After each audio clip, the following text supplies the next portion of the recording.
langkah ke depan kalau bisa lah, saya menghimbau dengan masyarakat sekitarnya kalau bisa dibangun lah. Walaupun kayak apa, kasihan orang-orang jauh yang masuk, lantas nanti balik lagi kalau musim hujan seperti ini. Oh, musim hujan nggak bisa masuk Pak ya? Nggak bisa masuk Karena musim hujan. Jalannya rusak ya? Ya masalahnya kalau ada genangan air nanti tetap diterobos, nanti nyantol mesinnya, kalternya.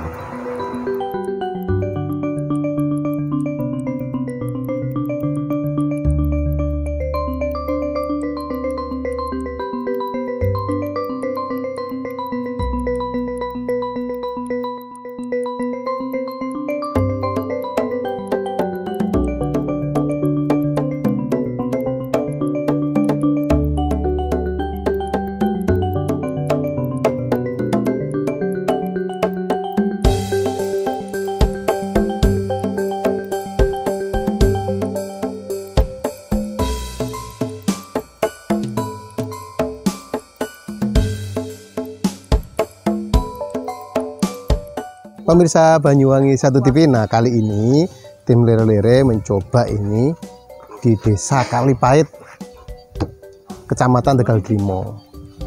Saya mencoba, ini pintu masuk ke Alas Purwo sebenarnya, terus tapi sebelum ke Alas Purwo, ini saya coba angan-anganan. Ini katanya masyarakat ini ada makam Mbah Dowo. Mbah Dowo, banyak cerita terkait Mbah Dowo ini, bahkan kalangan pejabat, para pebisnis, masyarakat Banyuwangi, bahkan luar Banyuwangi pun banyak yang berkunjung di makam Mbah Dowo. Seperti apa makamnya, ada apa di sana, seperti apa ceritanya, ikuti terus tim Lere-Lere di Banyuwangi 1 TV. Nah, kita sebelum masuk, saya penasaran ini apakah benar jalannya atau tidak, karena kelihatannya angker masuknya ini, hutan, dan jalannya juga belum aspal. Nah, kita coba akan bertanya-tanya ya di masyarakat sekitar. Assalamualaikum. Waalaikumsalam. Oke, namanya sini Pak? Pak Rusmadi. Pak Rusmadi. Nah ini pemirsa, saya akan tanya ke Pak Rusmadi dulu. Pak, ini apa benar jalan ke makam Mbah Dowo? Betul. Tapi kok kelihatannya ini mobil bisa masuk apa enggak ini? Susah lah. Susah? Susah. Kenapa susah Pak? Jalannya ya agak ekstrim lah. Agak ekstrim. Tapi berarti harus hati-hati ya? Hati-hati sekali. Tapi masuk satu mobil itu bisa ya, tapi ya susah. Bisa. Oh gitu, pemirsa, ini bener makam Mbah Dowo ada di sini. Cuma jalannya katanya susah. Susah. Ya, tapi kita akan coba masuk karena kita sudah nyampe di sini. Nggak mungkin kita akan balik lagi.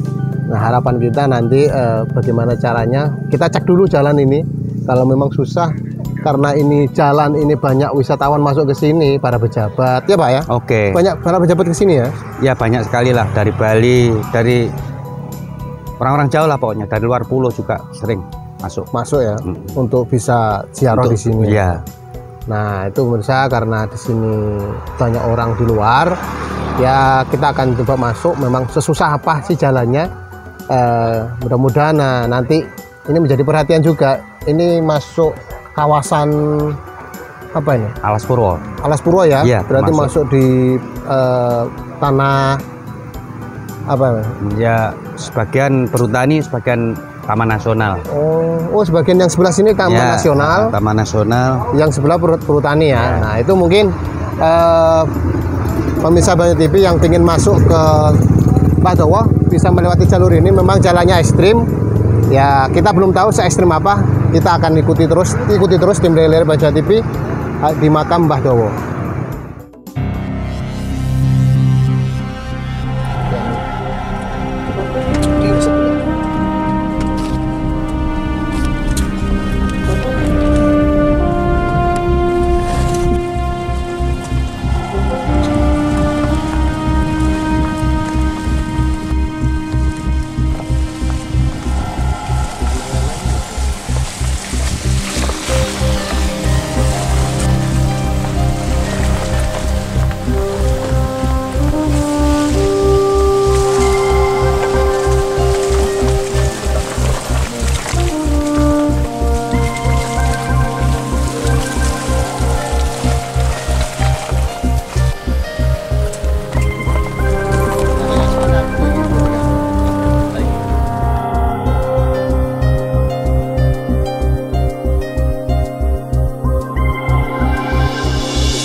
Pemirsa Banyuwangi 1 TV, nah tadi kita menelusuri jalan yang cukup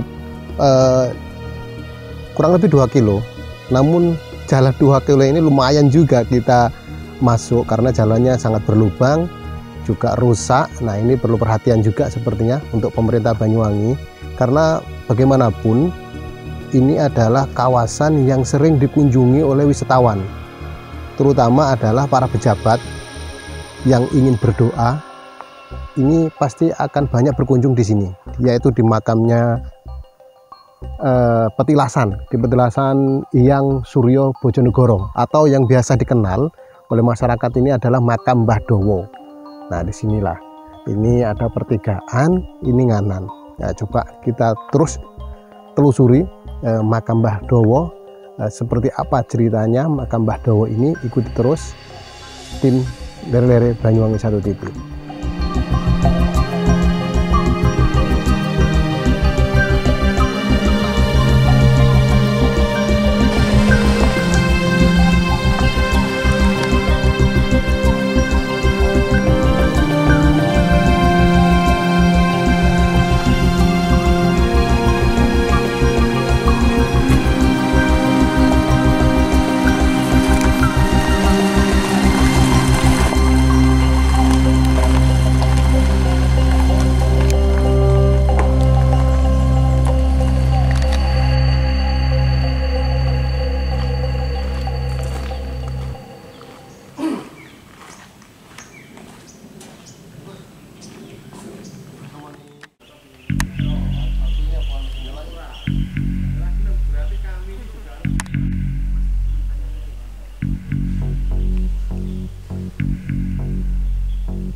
Pemirsa, nah inilah suasana makam di Mbah Dowo. Nah saya baru masuk tadi, barusan keluar dari mobil, rasanya tenang sekali, damai dan enak. Kalau buat santai juga enak. Namun saya masih penasaran di makam Mbah Dowo ini sebenarnya apa yang dimakamkan. Memang banyak versi cerita, banyak.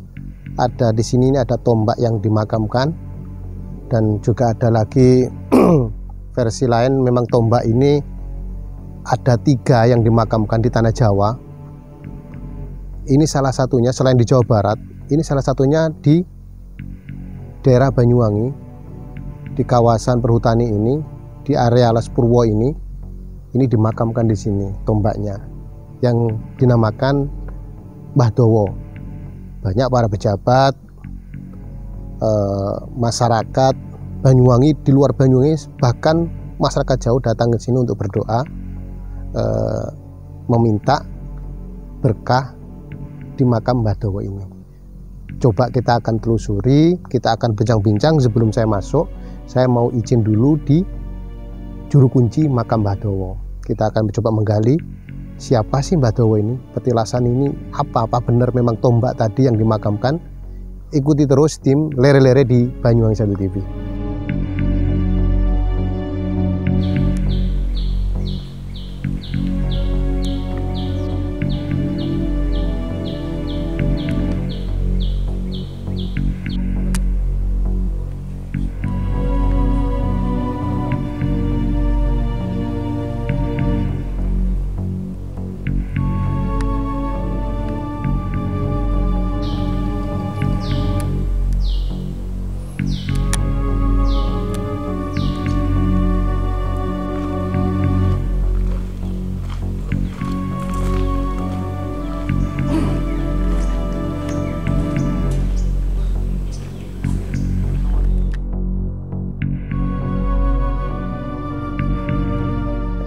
Coba saya akan menemui juru kunci di makam Mbah Dowo ini. Kita akan ngobrol. Banyak orang di sini, gubuk-gubuk juga banyak. Nanti kita coba akan ngobrol ke semuanya, ke orang-orang yang tinggal di sini. Assalamualaikum. Waalaikumsalam. Atas nama sinten? Pak Ponirin. Pak Ponirin. Nggih. Mriki monggo. Dari Banyuwangi 1 TV, Pak Ponirin. Oh, nggih. Nah,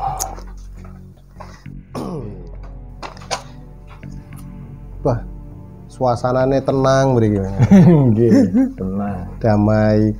Nah, Bapak Nurin, kami coba ingin bertanya terkait dengan makam Mbah Dowo ini. Oh iya. Mungkin bisa diceritakan di masyarakat, di pemirsa Banyuwangi TV, sebenarnya makam Mbah Dowo ini apa? Apakah memang makam atau petilasan yang Gitu ya. yang Itu dimakamkan? nggak lepas dari ini pakai bahasa Indonesia ya. Ya, Ini nggak lepas dari sejarah ditemukannya dulu dan pengalaman spiritual beberapa orang termasuk saya, juga cerita turun temurun, tuture Bini Sepuh lah Ya. gitu. Kalau Bini Sepuh itu menyebutkan bahwa ini adalah tombak Dowo kan gitu. Oh, tombak. Jadi dikatakan makam ini yo termasuk gimana ya? ya tombak yang dimakamkan ya Sengaja ditaruh di sini dalam rangka untuk melenyapkan aura keangkara murkaan yang dulu pernah ditebarkan oleh Nyai Calon Arang. Gitu Oh, loh. Nyai Calon Arang ini Dulu kan kerajaannya masih Kahuripan, jadi Oh, sejarahnya iya. seperti itu. Ya. Jadi memang nggak terlepas dari sejarah ini. Pada zaman Kahuripan dulu ini akhirnya kan cerita sejarah, tapi yang terkait langsung dengan ini. Memang ini kalau peninggalan secara tertulisnya nggak ada, tapi pengalaman spiritual dengan tutur tinular para sepuh itu memang menyebutkan sebuah tombak panjang yang bisa menyerap energi jahatnya Nyai Calon Arang dulu. Kalau orangnya sudah berhasil dikalahkan, tapi aura spiritualnya itu yang masih masih masih berkeliaran ada di ya. bumi, akhirnya ditumbalilah dengan ini. Makanya namanya Suryo Bujo Negoro. Tombak itu nama tombaknya atau Bukan. Suryo Bujo Negoro itu kalau hemat saya itu kata sandi perjuangan. Kalau tombaknya namanya Suropati. tombaknya namanya Suropati. Terus yang menanamkan di sini siapa? Namanya Empu Barada. Itu dalam rangka melenyapkan energi Energi itu ya. dari Nyai Calon Arang itu. Betul nggak terkait tombak ini memang di tanah Jawa ini ada 3 katanya ya. Betul. Dan salah satunya di sini. Salah satu Mungkin bisa di dijelaskan. sini, kalau ini kan lancipnya. Hmm. Yang tengahnya ada di Gunung Tidar. Oh, berarti Di ini sana, ujungnya ya? iya. Ujung lancip. Tengahnya ada di Gunung Tidar namanya Pusoko Sepanjang, tapi juga aliasnya Eyang Suryo Bujonegoro. Nah, yang pangkalnya ada di Hutan Taman Nasional Ujung Kulon di Sanghyang Sirah. Seperti itu.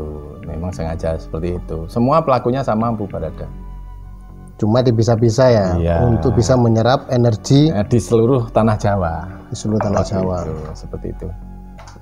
Terus menurut spiritual jenengan yang di sini ini energi terus seperti apa energi terus juga konon banyak orang-orang dari pemerintahan ataupun orang yang punya hajat ingin menjadi calon legislatif atau bupati dan lain-lain juga Ada banyak memang energinya. beberapa ada, tapi nggak semuanya. Ada beberapa yang ya itu kan tergantung pembimbing spiritualnya. Misalnya seorang calon tuh biasanya kan dia mempercayakan hal spiritual kepada tokoh tertentu. Kalau dia memang cenderung ke sini ya ke sini, bagi yang enggak juga enggak. Ya, seperti itu. Jadi, Tapi banyak juga yang di sini ya. ada setiap pemilihan apapun kayak legislatif, kayak pilkada kemarin tuh selalu ada. Selalu Walaupun ada. nggak banyak ada lah.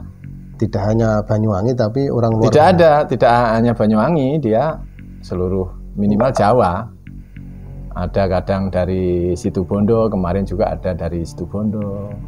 Kadang ya ada dari Jawa Timur. Ya timnya itu kadang nggak orangnya langsung, tapi dia punya tim. Gitu. Dulu waktu zamannya pemilihan presiden juga tim Prabowo ke sini. Oh, Itu gitu ya. diketuai oleh orang Lumajang. Namanya Mbah Darjo itu. Terus kalau di Banyuwanginya ini sama Mas Ferry. Mas Ferry itu kalau di itu namanya Lingsir Wengi. Lingsir Wengi Alas Purwo itu ke sini dia. Berdoa di sini ya. Berdoa di sini. Termasuk banyak apa namanya nih orang-orang yang ini kan banyak padepokan gitu kayak Oh, gubuk-gubuk gitu ya. gubuk-gubuk tempat istirahat. Iya, sengaja kita buat untuk sekedar untuk tempat nyantai orang-orang yang pendatang atau orang yang betah di sini sehari 2 hari atau 5 hari, seminggu, sebulan gitu.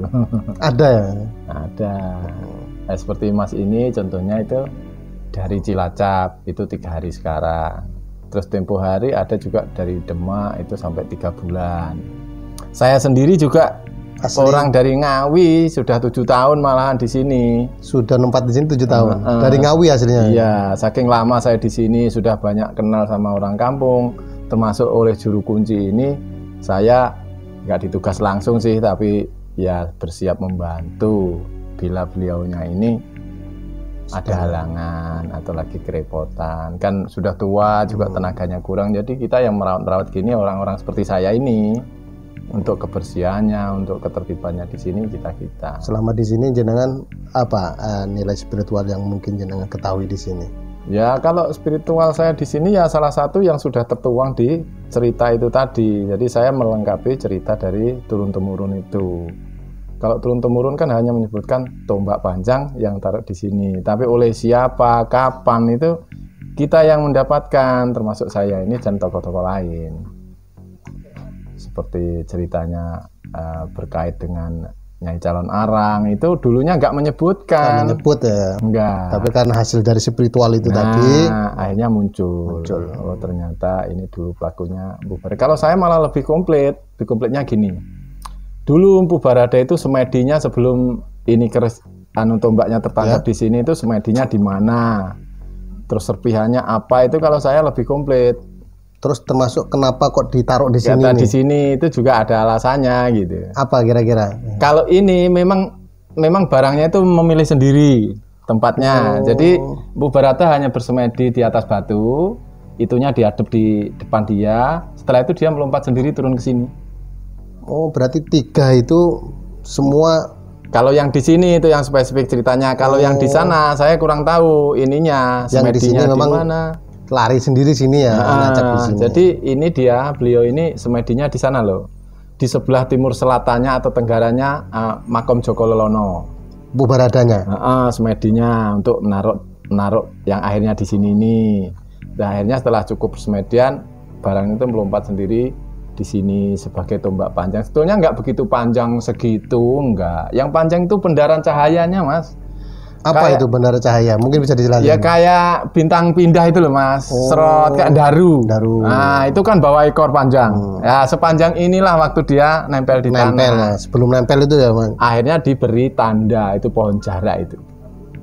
Oh, pohon jarak itu salah satu tandanya ya? Iya. Dulunya pohon andong, terus pohon jarak, terus ilat-ilatan kayak lidah mertua itu. Sekarang berhubung sudah dicor-cor begini, dibikin kijingan. Nah karena judulnya makam, diberi judul makam, akhirnya arahnya pun dikiblatkan. Aslinya itu jarak itu. Kan selisih ke kiri ada 1 meter lebih itu. Nah karena judulnya dibuat makam, akhirnya ya dikiblatkan. Gitu. Jadi kalau saya sendiri menyebut secara khusus ini bukan makam, bukan petilasan, bukan apa ya, tapi palereman. Palereman itu barang yang lerem di situ gitu. Bertempat. Tempat di situ. Dia energinya kekal di situ. Itu palereman. Tapi kan kita ini datang udah kemudian. Saya aja datang tahun 2017 sudah begini. Jadi saya ngikuti aja. Mungkin ada apa namanya himbauan ataupun tata cara ketika masyarakat di sini mungkin tidak diperbolehkan seperti ini gitu. Kalau sini itu nggak ada yang spesifik, Mas. Secara khusus itu nggak ada. Umum aja. Misalnya orang sudah punya tata cara sendiri, ya itu bisa dilaksanakan selama dia tidak mengganggu yang lain, tidak aneh gitu loh. Ya, seperti itu kalau di sini. Tapi kalau orang yang sini itu belum tahu apa-apa, pengen dibimbing oleh orang sini, ya harus diminta secara langsung. Mas tolong aku antar ke situ misalnya. Tapi aslinya dari sini nggak ada, jadi lebih bebas. Kan ada tempat lain, harus melibatkan ini, syaratnya harus bawa ini, bawa itu. Kalau sini nggak, umum aja sudah. Bagi orang-orang yang berkeyakinan misalnya dari pesantren, dia hanya membaca tahlil, membaca yasin, nggak masalah. Dari yang kejawen misalnya bawa ubur rampe, seperti cok bakal, bunga telon, dupa, nggak masalah gitu. Tapi kalau yang minta tolong sama kita, misalnya minta diantar, ya kita sekedar nganter aja. Seperti itu kalau di sini, nggak ada yang khusus. Oke, pemirsa Banyuwangi 1 TV, demikianlah sekilas lah kita ngobrol terkait dengan makam Mbah Dowo. Coba nanti saya akan masuk ke sana, mohon izin. Oh ya, monggo silahkan. Mau izin, mau berdoa di sana, akan masuk di sana. Kita lihat secara langsung makam Mbah Dawa ini. Iya. Oke, ikuti terus tim Lelere Banyuwangi 1 TV.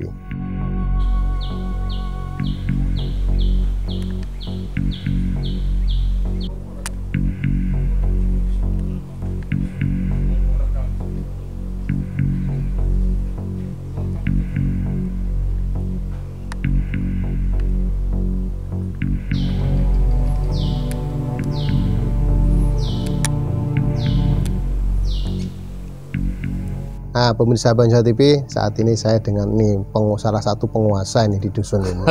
Nah, jadi mungkin bisa menjelaskan terkait dengan Mbah Dawa ini. Gimana Mas? Banyak pengunjung yang dari luar, Mas. Katanya juga banyak ya? Iya. Kalau kuburan Dawa ini sejak lama sudah menjadi jujukan atau tempat untuk orang-orang dari jauh yang meyakini bahwasanya kuburan Dawa ini mempunyai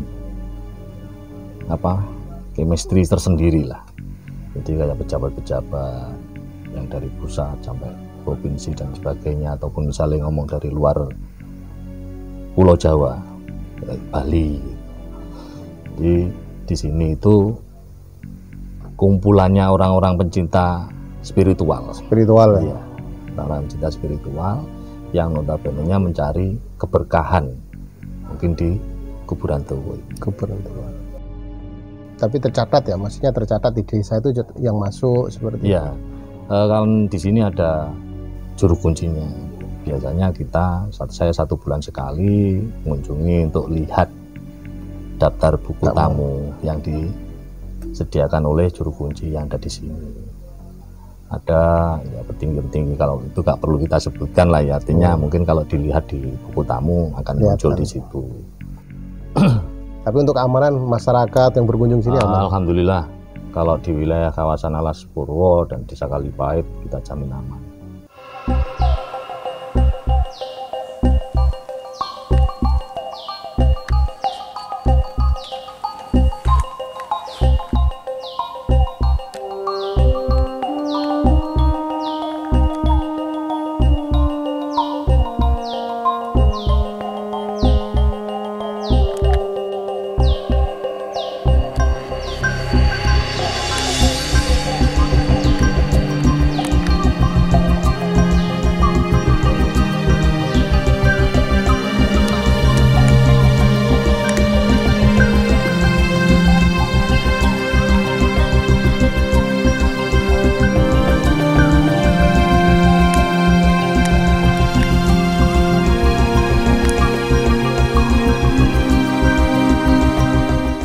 Inilah pemirsa, mohon izin kita ambil gambar di sini.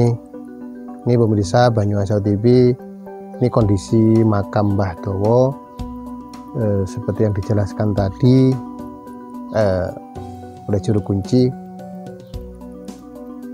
Ini adalah tombak, ujung tombak yang bersemayam di sini, yang menyerap hawa-hawa gaib kurang baik. Kita coba akan berdoa di sini. Mungkin pemirsa Banyuwangi TV yang kepingin ke makam Mbah Dawa itu nanti kita kasih tahu itu yang tadi jalur arah memang sedikit sulit untuk memasuk, terutama roda 4. Ini kalau masuk ini sedikit susah karena jalannya yang rusak. Ini kayaknya perlu diperbaiki agar mempermudah para pengunjung atau wisatawan yang kepengen berkunjung di makam Mbah Dawa. Karena tadi disebutkan banyak, tidak hanya warga Banyuwangi, bahkan di tanah Jawa ini para orang-orang besar mereka juga banyak datang ke sini ngalap berkah berdoa di tempat makam Mbah Dawa ini.